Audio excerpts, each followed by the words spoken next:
Ouais, bonjour, bonsoir, salut à toutes et à tous, ici Rager, on se retrouve aujourd'hui encore une fois pour une petite vidéo posée, là où je vais juste parler de mes projets, de mes buts, et ça, il va y avoir pas mal de vidéos comme ça, parce que j'aime bien parler de mes projets, tu vois. Et là, je vais vous parler du projet Protocole Eden, qui est mon projet de scénario. Alors, Protocole Eden, qu'est-ce que ça raconte? Gaïa, c'est une planète où il y a eu beaucoup de guerres. Sur cette planète, il y a encore une guerre qui est en cours. La guerre qui oppose deux peuples différents, les humains, qui ont leur technologie et leur magie, et les marqués, qui ont une marque sur le torse leur permettant de se changer en animal. Les marqués ont été exterminés par les humains il y a 2 décennies et veulent se venger maintenant. Et ils décident donc d'attaquer. Après plusieurs victoires, après avoir réussi à unifier leur continent, leur nouveau continent, les marqués partent à l'assaut du monde des humains avec pour seul objectif faire tomber son gouvernement. Voilà. Donc là, je vous ai résumé Gaïa, tu vois. Gaïa, ouais, le titre, c'est ça, c'est pas Protocole Eden, c'est Gaïa. Désolé, Protocole Eden, c'était le nom après. Alors en fait, c'est quoi Gaïa? Alors cette planète Gaïa, elle est inspirée de la Terre et j'ai juste rajouté des continents là où la mer me le permettait, là où les océans me le permettaient. Et alors, le truc, c'est que en fait, j'ai imaginé plein d'histoires au cours de ma vie. En fait, j'ai imaginé des histoires qui se passent à différentes époques, à différents mondes, avec différentes règles. Et, euh, et du coup, j'ai toujours eu envie de me concentrer dessus. Le truc là, c'est qu'aujourd'hui, j'ai 27 ans. Et le simple fait d'être concentré, parce qu'en ce moment, je suis concentré narrativement sur 2 scénarios différents. Il y en a un, ça va être compliqué de le faire, mais vas-y, j'ai confiance, j'ai RPG Maker VX. Et donc du coup, je me suis dit quand j'ai voulu faire Gaïa, tu vois, parce que le titre de cette œuvre, là, je commence dans les marqués, je commence à la fin de les marqués, à la fin d'un des arcs des marqués, parce qu'il y avait plein d'autres arcs que j'ai effacés, tu vois, sans m'en rendre compte, parce que ça m'a paru logique de commencer ici. Et en fait, dans Gaïa, je vais réunir tous ces univers et tous ces personnages, et tous ces scénarios, entre guillemets, tous ces concepts surtout, de scénarios, je vais les réunir en un seul livre, et je vais faire croiser les personnages de mon histoire et je vais inventer des personnages pour augmenter l'histoire, tu vois. Donc en gros, Gaïa, je vais fusionner toutes mes œuvres. Le truc, c'est que Gaïa, je l'écris pas comme un livre, je l'écris comme un scénario où il y a un narrateur. C'est simple. J'écris les dialogues et ensuite je fais des pages style livre où le narrateur explique avec les règles de narration les actions qui se passent et ce qui se passe, tu vois. Si par exemple il y a un personnage, il est méfiant et il regarde son pote, je vais écrire Gaiden fut méfiant en entendant cette information. Il regarda son chef Laurelio et réfléchissait avec lui à que faire maintenant. Tu vois, genre là j'ai improvisé, hein, c'est pas spécialement bien écrit, tu vois, je voyais pas trop la scène. Et voilà. Et le truc qu'il y a, c'est que dans Gaïa, mes personnages, ils sont vivants. Parce qu'il faut savoir que moi, j'ai des troubles. J'ai pas envie de dire ce mot, je l'aime pas, mais vas-y, c'est le seul que je vois. J'ai des troubles d'ordre mental, c'est bon, j'en ai trouvé un autre. Et j'entends des voix, tu vois. Alors, j'entends pas vraiment des voix, c'est pas vraiment des voix, c'est plus des pensées qui m'appartiennent pas. Et j'ai aussi une sorte de trouble de l'identité multiple, pas spécialement à 100%, c'est pas je vais changer de personnalité, c'est j'ai une autre personnalité qui peut prendre le dessus et parler à ma place, mais tout en me gardant en arrière et commencer à faire bouger mon corps à ma place. Le truc là, c'est que en fait, je contrôle ces symptômes. En fait, ça m'arrive très souvent quand je m'ennuie, quand je fais rien. Mais quand j'écris, les personnalités qui cohabitent avec moi décident de jouer des personnages. Et alors, on cherche un nom, on cherche un pouvoir, on cherche une apparence. Et ensuite de ça, on se fight dans la tête. Et en fait, à la base, le projet Protocole Eden, c'était censé être un grand tournoi dans lequel toutes les âmes participent au jugement dernier. Genre, il y a Dieu qui se ramène, c'était le bordel, il a dû intervenir, il décide de faire un jugement dernier au passage. Donc, il organise un grand tournoi dans lequel tu dois choisir d'être combattant ou parieur. Et en gros, les combattants, ils doivent s'affronter dans des matchs de foot sur justement la planète Gaïa, donc des sortes de matchs de rugby baston, que j'ai appelé le Death Ball. J'ai vraiment pas eu d'inspiration pour le nom. Je suis resté bugué sur le nom du sport. J'ai fait, oh, mais comment je l'appelle? J'ai commencé à écrire, j'ai fait un premier match, mais genre le match, il a fait bientôt 80 pages, tu vois, bientôt 100 pages, tu vois. C'est long à raconter un match, en vrai, quand tu veux détailler toutes les actions de A à Z, expliquer ce qui se passe et que tu fais pas d'ellipse. Parce qu'en réalité, plus j'ai écrit, plus je me suis rendu compte qu'il me manquait des techniques de narration, tu vois. Que ça, je suis censé choper en regardant d'autres œuvres, tu vois. Mais malheureusement, en ce moment, j'ai pas d'œuvre inspirante. Alors du coup, surtout que les œuvres que je regarde, quand elles commencent à faire du scénario, la plupart du temps, elles sont tellement bordéliques. Elles veulent t'expliquer leur scénario, tu comprends que dalle, frère. Ça te donne trop d'informations et tu restes là, bugué comme un teubé, frère. La seule chose que j'ai retenue, c'est que le gentil, il va gagner.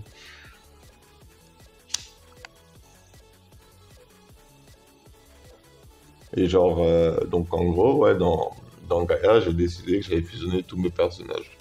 Mais là, j'ai recommencé, j'ai écrit 2 chapitres, j'en suis satisfait. Dans le premier chapitre, j'ai mis en place un peu le scénario. Dans le deuxième chapitre, j'ai mis en place des personnages. Et dans le troisième chapitre, j'étais censé les faire se rencontrer. Mais le truc là, c'est qu'il y avait un personnage qui était trop cheaté et qu'il y allait avoir des morts, tu vois. Donc j'ai décidé que non, en fait. Ouais, je vous spoil. Alors ensuite de ça, récemment, on m'a parlé d'un site qui s'appelle Wattpad, tu vois, dans lequel je pourrais écrire ce livre. Et je me suis dit, ah, trop stylé. J'écris les chapitres un par un, ils font une vingtaine de pages, une trentaine de pages. Je les écris comme des scénarios. Je mets les noms, je mets que les prénoms des personnages. Le- les gens, ils se les imaginent. En plus, là, maintenant, je suis posé, j'ai mon ordinateur. Pouvoir le faire, connexion Internet facile. Je suis refait. Alors du coup, ouais, Wattpad, c'est un site, en gros, c'est le YouTube des livres. C'est n'importe qui peut écrire son histoire, la poster et avoir des avis comme sur YouTube. Et du coup, je vais partager cette histoire sur ces sites de manière régulière, c'est quand je me sentirai de les écrire. Parce que aussi, quand tu écris et que tu fais des œuvres, il faut prendre en compte l'inspiration. Et en ce moment, mon inspiration, elle est à un très bas niveau, j'en ai vraiment pas beaucoup. Et ça, c'est dû au fait que je suis pas beaucoup stimulé par la vie. Mais en même temps, la vie, j'ai comme le sentiment qu'elle a plus grand chose à m'offrir, tu vois. Et du coup, bah, j'attends que la vie redevienne excitante. Le truc qu'il y a dans Gaïa, c'est que, en gros, moi, toutes mes histoires, ça a toujours été des prétextes au combat, tu vois. Tous mes scénarios, ça tourne autour, et là, ils se tapent. Tu vois, ils ont ça comme arme. C'est ça l'époque, c'est ça les règles. C'est comme ça que la ville fonctionne ou le pays fonctionne. Et là, ils se battent. Tu vois, à chaque fois, ça finissait comme ça. C'est genre, ouais, je voulais faire des shonen de combat, moi, à la base. Et plus je vieillis, plus je me dis, mais vas-y, si j'écris pas, il va rien se passer, tu vois. Et ça, je vous en avais parlé il y a longtemps, mais vous savez qu'à chaque fois que j'ai essayé de me plonger dans le monde de l'art et d'écrire mes propres œuvres, j'ai eu des problèmes de famille. Genre, je sais plus si j'en parlais à l'époque, mais je sais qu'un de mes abonnés, il le captait. Tu sais, quand j'étais là tout déterminé et qu'après la vidéo suivante, j'étais un peu plus blasé, tu vois. Il savait que c'était la famille, tu vois. Et j'ai jamais pu écrire ces scénarios, tu vois. Et réussir à progresser à progresser dans l'écriture du scénario, à aller vers quelque part, même si je sais pas trop vers où, tu vois. Là, en gros, je vous explique le délire du scénario, c'est que les marqués, ils vont s'associer à des pirates humains et attaquer des mines du gouvernement mondial, en gros, que j'ai appelé l'Organisation de Gouvernance Mondiale, l'OGM, tu vois. Je me suis pas cassé la tête, c'est pareil, c'est quand tu cherches des noms comme ça, comment tu peux appeler un gouvernement mondial? Bah, l'Organisation de Gouvernance Mondiale, dans un monde pluriculturel où il y a encore plusieurs pays, tu vois. Et du coup, ouais, écrire Gaïa, c'est vraiment kiffant, tu vois ce que je veux dire? Genre, je suis là, je suis plongé dans le scénario, j'imagine une scène, les voix dans ma tête, elles jouent vraiment bien le jeu, elles sont à fond, parce que si leur personnage il meurt, ils peuvent plus intervenir dans l'histoire, tu vois? Alors du coup, il y a personne qui veut mourir, ils prennent au sérieux chaque petite scène, chaque petite action, ça crée vraiment des situations sympathiques, tu vois? Et ça donne envie d'en voir plus à chaque fois, c'est de les voir dans des situations de plus en plus compliquées. Et en plus de ça, mes voix dans ma tête, elles ont une sorte de hiérarchie de puissance, tu vois. Les plus puissantes, elles sont puissantes, et les plus faibles, elles doivent s'entraîner pour de vrai, tu vois. Et donc, du coup, ça crée que des personnages qui commencent, ils sont niveau 1, et tout ce que tu as envie de faire, c'est les voir évoluer pour devenir niveau 100, tu vois. Et c'est kiffant, et c'est kiffant. C'est mieux que les jeux vidéo, c'est mieux que les mangas, c'est la création de l'œuvre, tu vois, à travers une sorte d'interface spirituelle que les voix dans ma tête me créent pour que j'apprécie l'œuvre à son 100%. J'ai pas beaucoup plein d'idées. Il faudrait que je fasse un brainstorming. J'en ai fait un récemment pour Until the End of Time. J'ai trouvé plein d'idées de mécanique. Et du coup, Gaïa, voilà, je vais l'écrire quand je serai posé. Pendant un moment, j'ai même pensé, parce que Until the End of Time, c'est mon projet de jeu vidéo, et ça, je suis sûr et certain que je vais réussir à le faire. Sûr et certain. J'ai les scénarios de base sur un cahier. C'est pas ça, je pense pas que j'en ferai une vidéo parce qu'il n'y a pas beaucoup de choses à dire. Alors, Until the End of Time, c'est mon projet de jeu vidéo. C'est genre, en gros, t'incarnes un ange qui va sur Terre pour affronter les humains dans des combats pour voir qui sont les plus forts et recruter les plus forts. Et tu recrutes ton armée comme ça, petit à petit. Et genre, en gros, sur l'ordinateur, je vais paramétrer les histoires secondaires. Et sur le cahier, je vais écrire la main histoire, tu vois. Et là, j'allais entrer dans une histoire secondaire. Et les histoires secondaires, elles ont des embranchements qui t'amènent en fait à des recrutements d'âmes différents, tu vois. Mais du coup, par exemple, si tu gagnes la bataille contre les brigands de l'Est, tac, sur la map, il n'y a plus les brigands de l'Est, et les brigands, ils commencent à battre en retraite parce qu'ils ont appris qu'il y a des mecs, ils ont tabassé leurs potes, tu vois. Mais par contre, si tu fais pas la bataille des brigands de l'Est, c'est que tu vas affronter l'armée du roi pour voir s'il a des soldats forts. Même si tu gagnes et que du coup tu conquéris l'Ouest, l'Est il se fait ravager par les brigands, tu vois. Tu vois, un délire du genre. Et quand j'ai pensé à toutes les mécaniques et tout, le jeu il est théoriquement complet, tu vois. C'est un tactical RPG. C'est un peu comme Fire Emblem avec des notions d'autres tactical RPG que je pense Fire Emblem aurait dû rajouter pour que son jeu soit plus convaincant, soit plus réaliste. Parce que dans les tactical RPG, les jeux où je bouge d'abord mon armée, puis ensuite l'ennemi bouge son armée, en vérité ça marche pas. Ça marche pas comme ça sur le champ de bataille. Sur le champ de bataille, c'est plus je bouge un soldat, tu bouges un soldat. Je bouge un soldat, tu bouges un soldat. Et le tactical RPG, ils avaient pensé à ça. Tu peux tomber dans des combats, tu vois, et par rapport à ta vitesse, tu vas être en haut de l'ordre de passage et tu peux te retrouver, par exemple, avec un ordre de passage. Je joue un allié joue, deux ennemis jouent, trois alliés jouent, deux ennemis jouent. Et c'est juste trop kiffant, tu vois. C'est plus réaliste, tu vois. Et toi, t'es obligé de prendre en compte l'ordre de passage et d'essayer de frapper dans l'ordre qu'il faut, tu vois. Et bref.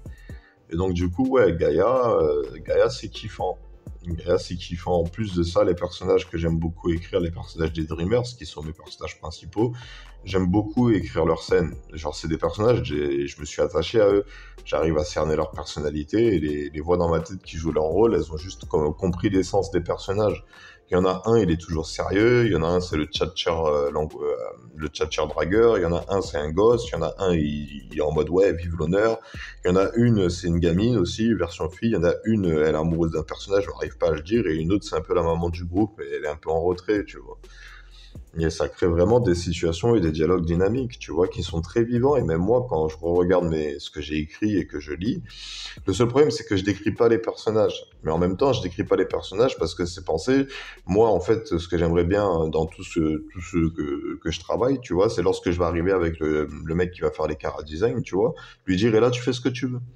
Tu vois, moi, je l'ai pensé, il est blond, aux cheveux rouges et tout, avec les cheveux hérissés, mais si tu veux me le dessiner les cheveux lisses avec un épi sur le déco, allez, vas-y, fais-toi plaisir. Moi, je veux que mes artistes, tu vois, si je travaille avec des gens, pour finir, je veux que la patte de chacun, elle intervienne dans l'œuvre, tu vois. C'est juste que là, je suis en train de faire les scénarios seul de mon côté, et que, vas-y, des scénarios, j'en écris depuis que j'ai 12 ans, tu vois. Je veux qu'on me laisse dans mon monde, tu vois. Le scénario, c'est ma partie, et les dessins, c'est ta partie, tu vois. Et après, quand tu fais de l'art en général, il y a aussi ce côté où les gens ils doivent accepter qu'il y a un chef de projet qui va prendre les décisions majeures, tu vois. Un mec qui a une vision de l'œuvre, parce que c'est son idée, qui va vouloir la partager avec son équipe pour que nous, on réussisse à la réaliser. Et les artistes sur lesquels je suis tombé, ils sont comme ça. Et j'aime pas tomber, moi, sur un artiste qui remplit pas la commande. Genre, par exemple, si je lui dis c'est important, Gaiden, il a des cernes et il est blond et des fois il a le pelage de tic qui apparaît sur ses cheveux quand il est en mode combat et qu'il me le dessine pas comme ça, je vais être là en mode oh, sérieux, là c'est un personnage principal, s'il te plaît, c'est pas même tu vois, c'est les personnages que j'imagine depuis que j'ai imaginé les scénarios, tu vois ce que je veux dire. Il est censé avoir les cheveux ébouriffés à la base, tu vois. genre en mode mal coiffé, parce il s'allonge toute la journée en essayant de dormir, il n'y arrive pas, ça fait partie de son personnage. Il passe pour le mec qui, du coup, fait que parler de contrat et de travail sans jamais travailler, en missionnant toujours les jeunes. Mais en réalité, il charbonne, tu vois. C'est lui qui monte la garde la nuit, parce qu'il est insomniaque, le Gaiden. Dans le scénario, il dort pas beaucoup. Et bref. Ouais, donc écrire Gaïa, tu vois, c'est kiffant. Mais là, je suis bloqué scénaristiquement parce que je sais pas vers où aller, comme je vous disais. J'ai écrit qu'il y avait des bastons, mais il y a déjà, je me vois mal écrire une scène de bataille. Mais après, s'il y a une bataille, je vais l'écrire. Même si c'est mal écrit, au moins ça sera écrit.